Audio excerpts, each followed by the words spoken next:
So, entrepreneurship is going to save the world. I think we all know that, don't we? And it does need saving. I heard someone saying that in the United States there was a time when we had Johnny Cash, Steve Jobs, and Bob Hope, and now we have no cash, no jobs, and no hope. So we need entrepreneurship. In two dynamic sessions, we're going to look at entrepreneurship, the real story, with some great panelists to give us a behind-the-scenes story of their journey. So I'm going to ask them to come up. I'm not going to read out their bios. We don't have much time. I'm just going to ask them to come up, and you can find them in the agenda. But please, if we could invite up our panelists with this, John Cullinane, President of the Cullinane Group and former Chairman and CEO of Cullinet Software. Thank you, sir. Eric Johnson, President and CEO of Baldwin Richardson Foods, and an AD inductee from last night. Congratulations, sir. Come on up. And we also have John Merritt, owner and president of Dockside Marine Supply, and former chairman and CEO of Kampen Merritt Holding Corp. Thank you, sir. And also with us, come on up, Dean Metropolis, who's chairman and CEO of Metropolis & Co. Good to have you, sir. Thank you. Please, grab your seats, gents. Now, as you know, we've got a tight session here. We're doing it in two parts, so we don't have a crowded stage. So I'm going to stand. I just get a bit too excited with these things to sit down.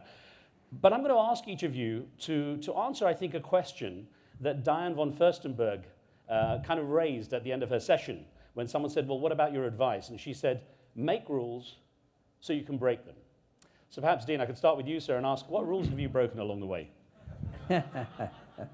Well, the first thing I have to tell you, I would describe that a little differently. Number one, as an entrepreneur and involved with many businesses in many countries, I think abiding by the rules, compliance, transparency, accountability, should be the core of your ethics and the way you apply your business acumen.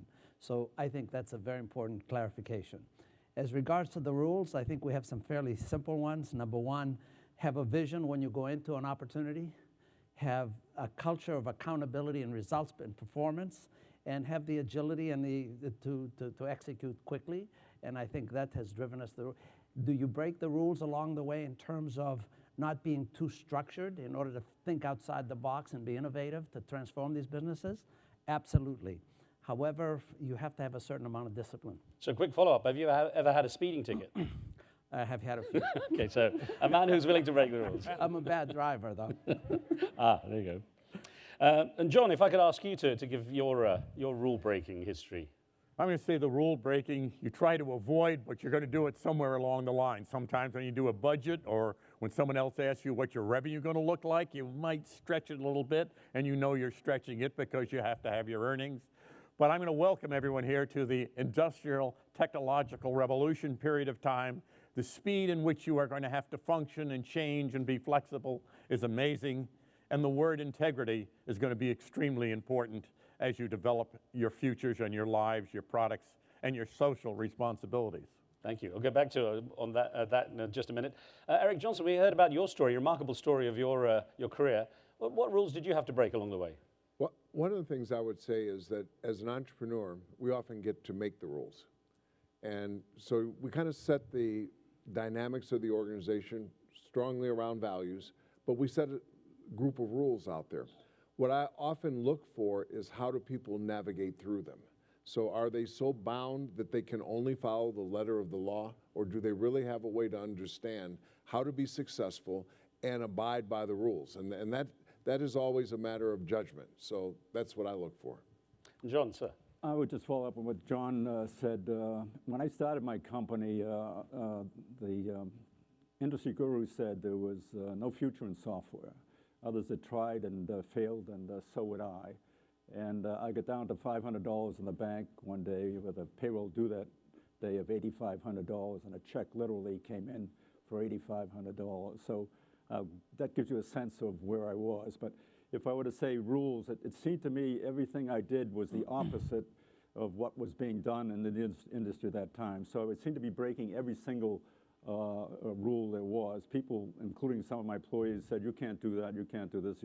But that's what I did, and it worked out well. And And one thought that I would like to leave, which John alluded to, is integrity in business is not a burden, but it's a great asset.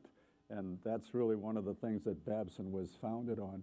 When I started my company, people said, well, you'll have to cut corners and all that. And I said, I'm not going to do that. And it turns out that customers like to do business with people, with companies that they respect and like, and employees like to work at such companies. I guess a lot of the young people, the young entrepreneurs, looking to a future in this remarkable kind of path of creating new business and so on, are looking for the secret sauce that might actually help them along the path. Dean, is there a secret sauce for entrepreneurs?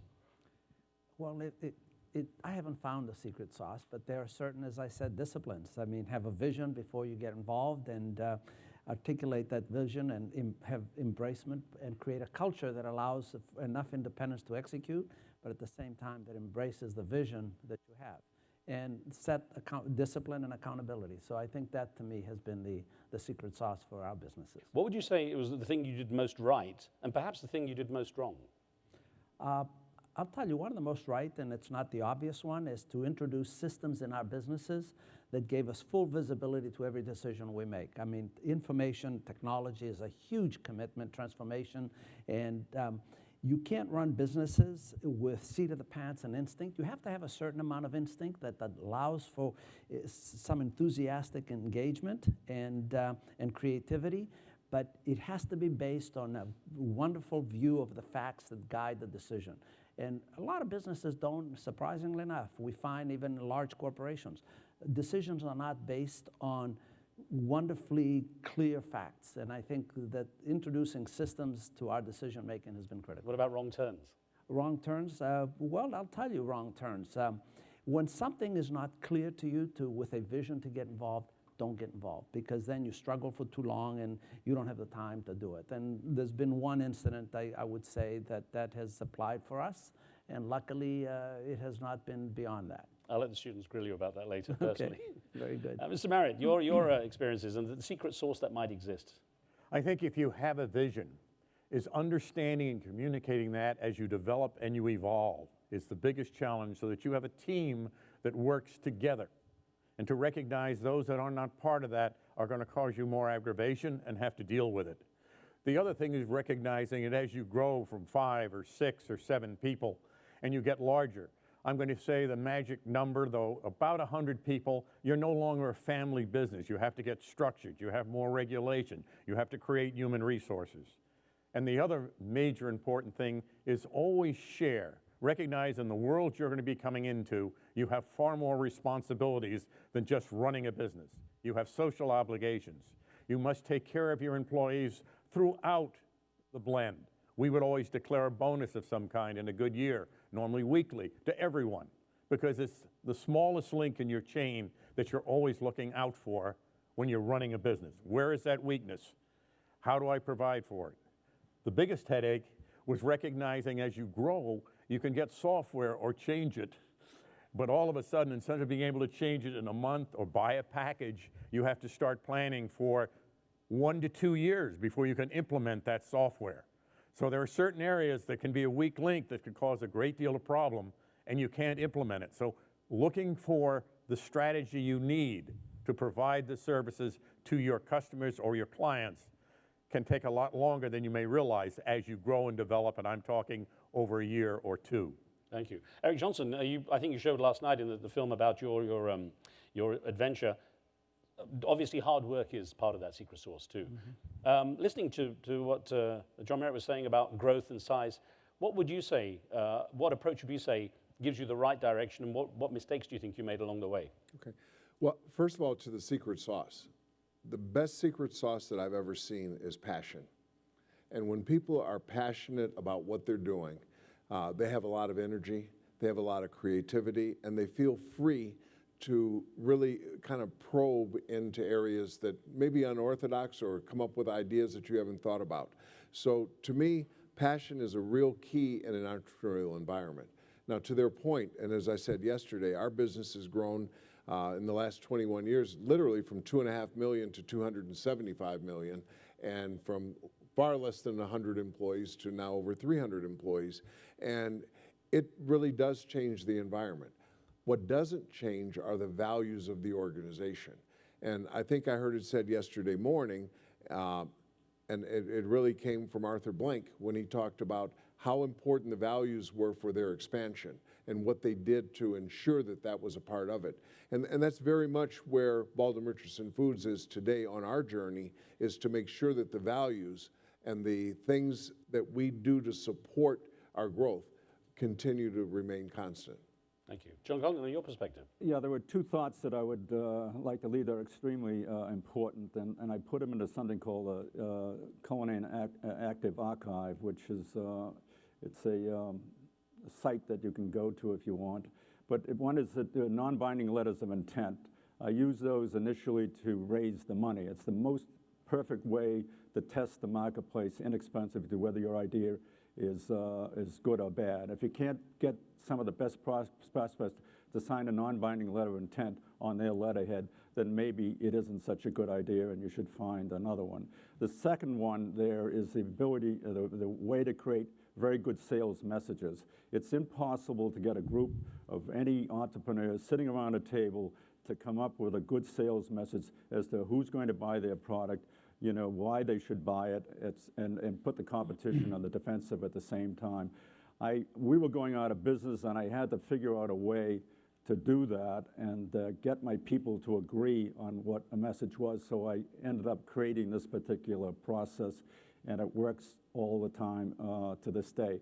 It's very interesting because when I look back to my company, we came out with a new message to put the competition on the defensive every 2 years. That's how long it took for them to catch up and use our own words against us. And so we had to keep doing it. And then as I turned the company over, we stopped doing that.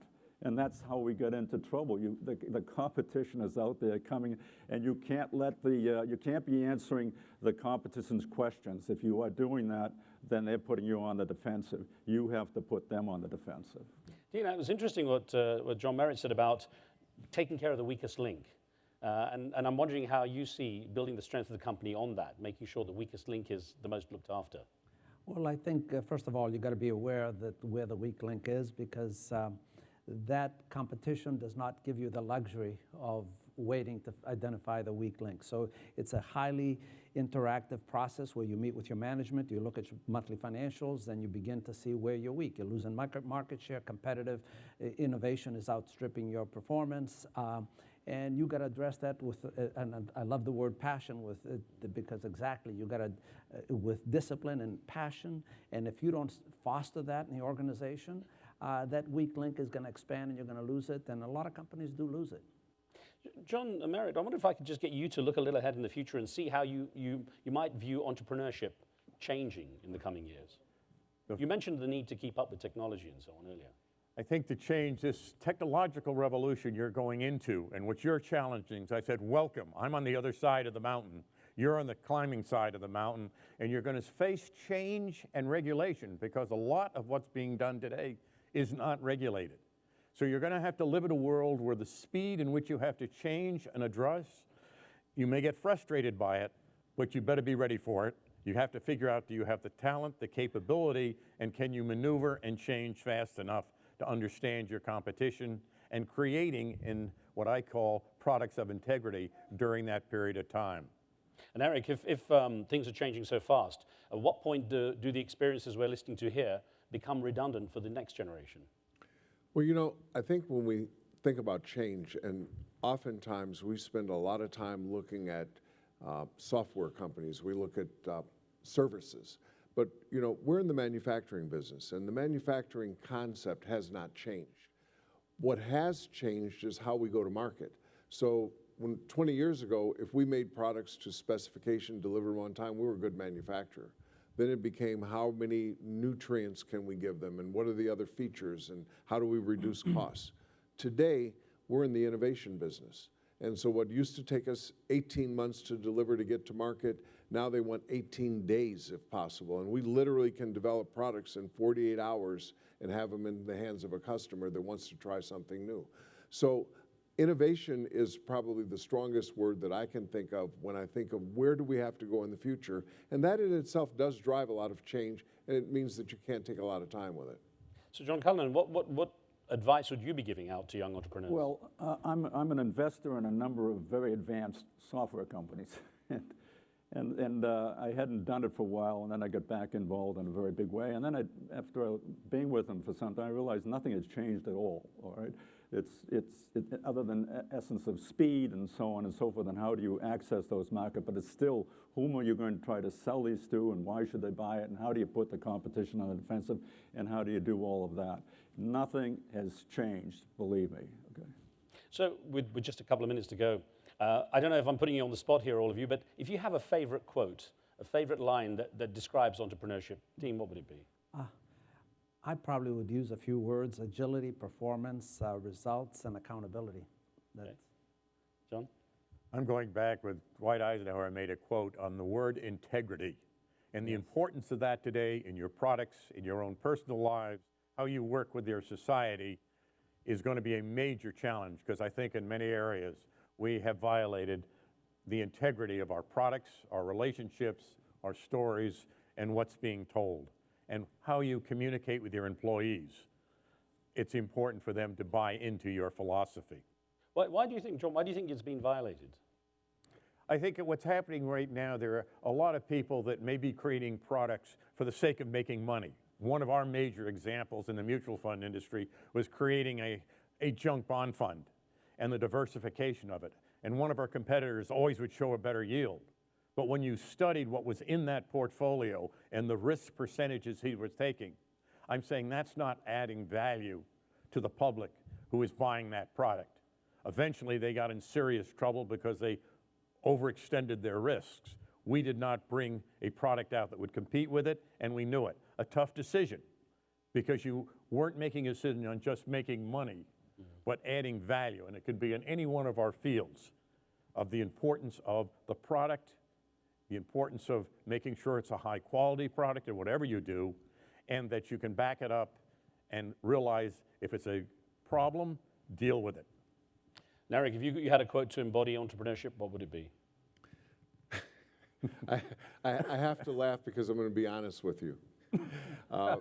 My favorite quote, and I remember that when you're running an entrepreneurial company, your managers are the most critical people in the organization. And oftentimes people take a lot of time to evaluate the people around them and to make sure that things are moving forward. And they want to study it, and they don't want to make a decision. And the decision is the important part of that. So my saying is, better thee than me. And what that means is I either take care of the problems in the organization or I actually become one. And so I think that's, while as blunt as it is important to understand that we are there to move things forward. And we need to move things forward in a very deliberate and calculated way. And there's no exception for that if you're going to build a business. All right, John, a final thought then. I think there are lots of entrepreneurs everywhere that would like to do it and have the ability to do it.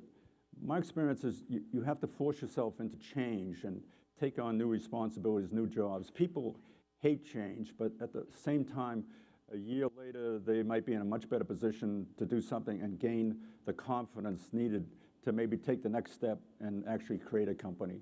And I come from that background. I certainly didn't have the confidence that form a company. It just took time, and as time went by and I had more success, I said, well, gee, maybe I could do this too. Maybe I could create a company to specialize in software as a product, and did, and became the first successful software products company in the computer industry, and the first to reach $1 billion in valuation.